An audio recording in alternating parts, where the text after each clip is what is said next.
이 시간은 계묘일주에 대해서 같이 알아보도록 하겠습니다. 계묘일주는 계수와 묘목과의 만남입니다. 계묘일주. 계는 수의 기운이고 묘는 목의 기운입니다. 그래서 계수, 묘목이라고 하고 계묘일주만 보면 서로가 상생의 기운입니다. 그러니까 일주가 상생이라면 우선 일주가 서로가 도와주는 기운이라 출발은 아주 좋습니다.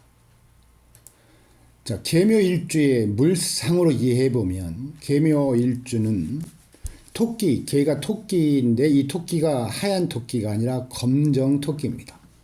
개가 검정색을 의미하기 때문입니다. 토끼는 겁이 많고 예민한 동물로 감수성이 뛰어나고 재치 있는 동물이며 새끼를 많이 낳는 동물이라 하여 다산과 성장, 행운을 상징합니다. 또 개는 빗물로 이해하고 묘는 초목으로 이해합니다. 그래서 화초나 초목이 비를 맞고 있는 봄비의 기운입니다. 초목이나 화초들이 봄비를 맞으니 싱그럽고 촉촉하여 막 자라나는 물상으로 희망을 전하는 기운입니다. 봄비. 희망과 새싹, 자라남 이런 기운으로 계묘일주들의 물상은 아주 좋습니다.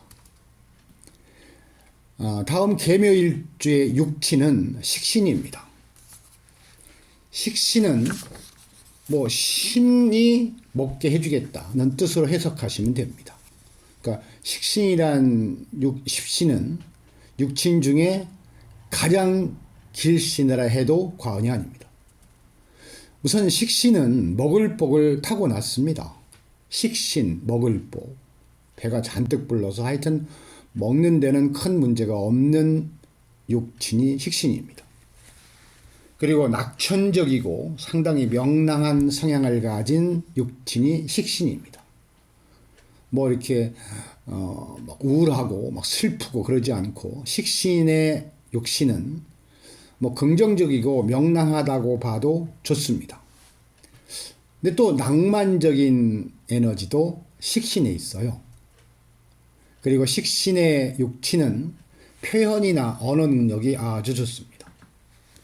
그리고 이 타협하거나 설득력의 귀재라고 해도 좋을 만큼 타협과 설득을 잘합니다. 육친에 내 일주에 식신을 두었다면 이것도 참 좋은 육신의 기운으로 계묘일주들은 복을 받은 일주라 해도 좋습니다. 계묘일주의 12운성은 장생입니다. 이 장생은 착하고 이제 태어나 자라는 과정을 뜻합니다. 아기가 태어나서 깨끗하게 자라고 성장하는 과정을 장생이라 비유합니다. 아기 같은 마음을 장생이라 해서 사주에 장생이 있다면 참 순수하고 맑고 깨끗하다. 그리고 총명하다. 이렇게 표현해도 무방합니다. 아무튼 계묘일주는 육친과 12운성 모두 참 좋은 에너지를 가지고 태어난 일주입니다. 그리고 깨끗하고 순수하고 청렴해요. 하여튼 아기를 연상하시면 됩니다. 아기가 얼마나 깨끗하고 순수하고 아버지의 아자를 엄마의 엄자를 참 순수하고 그리고 청렴하죠. 그런데 이 12운성의 장생의 특징 중에 하나는 상당히 학구적입니다. 뭘 알려고 그러고 또 총명합니다. 문창귀인과 일맥상통하는 기운이 장생의 12운성입니다. 아무튼 계묘일주들은 복을 받고 태어난 일주가 맞습니다. 제가 오랫동안 이 사주 명리를 상담하면서 육친의 식신과 12운성의 장생을 뒀다면 사주 그닥 보지 않아도 된다라고 말씀을 드리는 경우도 있습니다. 계묘일주들의 기본 성향을 보면 계묘일주들의 기본 성향은요, 희생과 봉사 정신이 참 많습니다. 남을 도우려는 마음, 또 자신을 희생하려는 마음. 그잖아요. 비가 내려서 자신을 희생해서 초목이나 화초를 자라게 해주는 역할. 그러니까 어떻게 보면 참 희생과 봉사 정신이 많은 일주가 계묘일주입니다. 그런데요, 이렇게 또 그런 좋은 점이 있는가 하면 은근히 좀 고집도 있습니다. 은근히 고집도 있고 또 지기 싫어하는 마음도 엿보이기도 하고, 그러면서도 또 다재다능하죠. 이것저것 뭐 할 거라고는 다 하는 성향이고, 그래서 계묘일주들의 어떤 소질과 능력이 다재다능합니다. 이 계묘일주들을 만나는 남녀는 참 이렇게 심심하진 않아요. 모든 게 많이 좋고 다 좋아서 참 좋습니다. 그런데 이제 이 계묘일주들의 조금은 독한 심리가 경쟁 심리가, 지기 싫어하는 마음, 남한테 지면 밤 못 자고 잠 못 자고 그럽니다.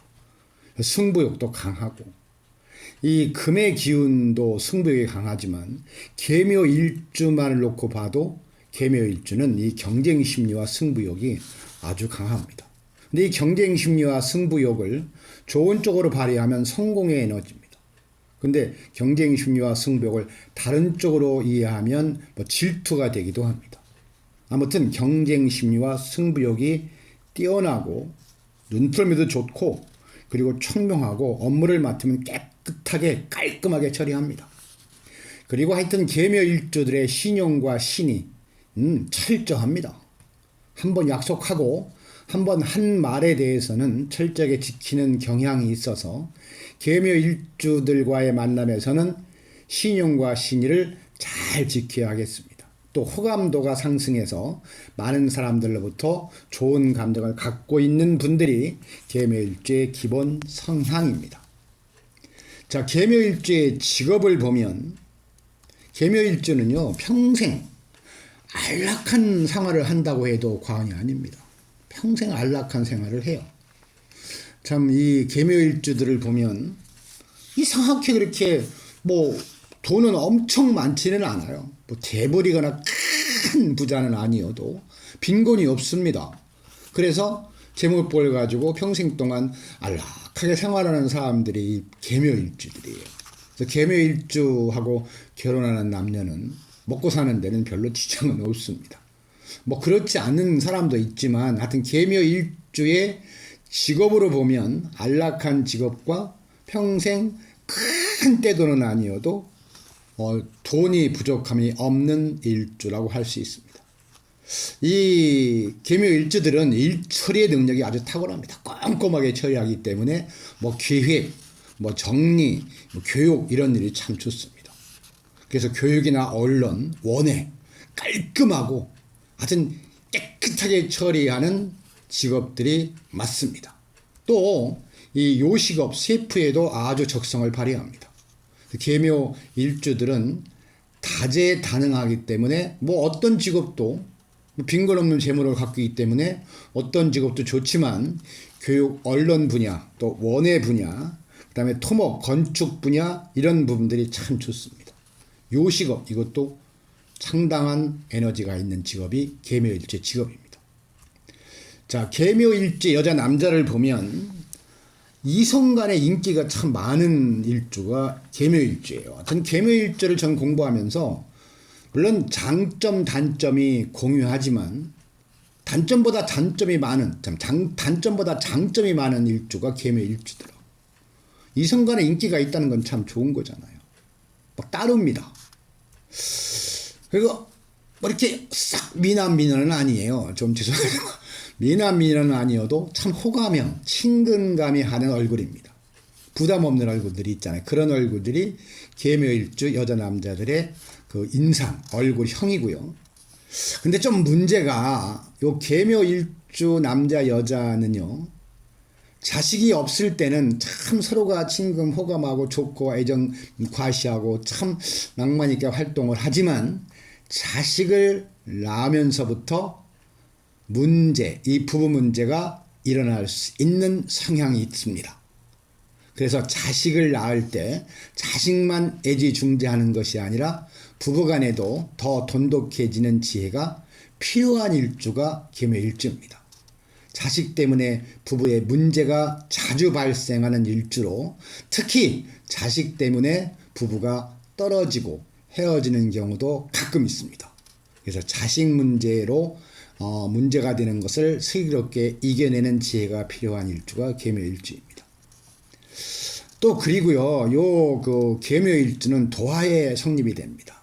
뭐 도화살까지는 아니어도 도화의 성립으로 약간 추세. 남자는 술과 여자를 좀 많이 좋아하고요. 여자는 바람기가 다소 있습니다. 그런 것들만 조심하시면 인기도 있고 뭐 친근감, 호감 가는 얼굴이라 나쁘진 않습니다. 자, 계묘일주에 대한 조언을 드린다면 계묘일주는 매사에 올바른 처사를 하려고 노력합니다. 하지만 고지식한 면이 있습니다. 하여 고지식한 면을 보완하며 더욱 올바르게 삶을 풀어가시고 계묘일주는 일이 잘 풀리지 않으면 정신적인 고통에 시달리는 경우가 많으니 세상은 오르락 내리락 한다는 진리를 깨달아 일이 어려워도 이겨내는 지혜가 필요합니다. 계묘일주는 겉으로는 강한 척해도 속으로는 여린 경우가 많고 사치의 경향이 보이므로 때론 강한 마음과 아끼려는 자세를 취하시면 더욱 행복한 삶이 될 것입니다. 자, 일주로는 단편적인 사주풀이로 도움의 기운으로 이해하시기를 바랍니다. 감사합니다. 이 영상이 다소라도 도움이 되셨다면 좋아요, 구독 부탁드립니다.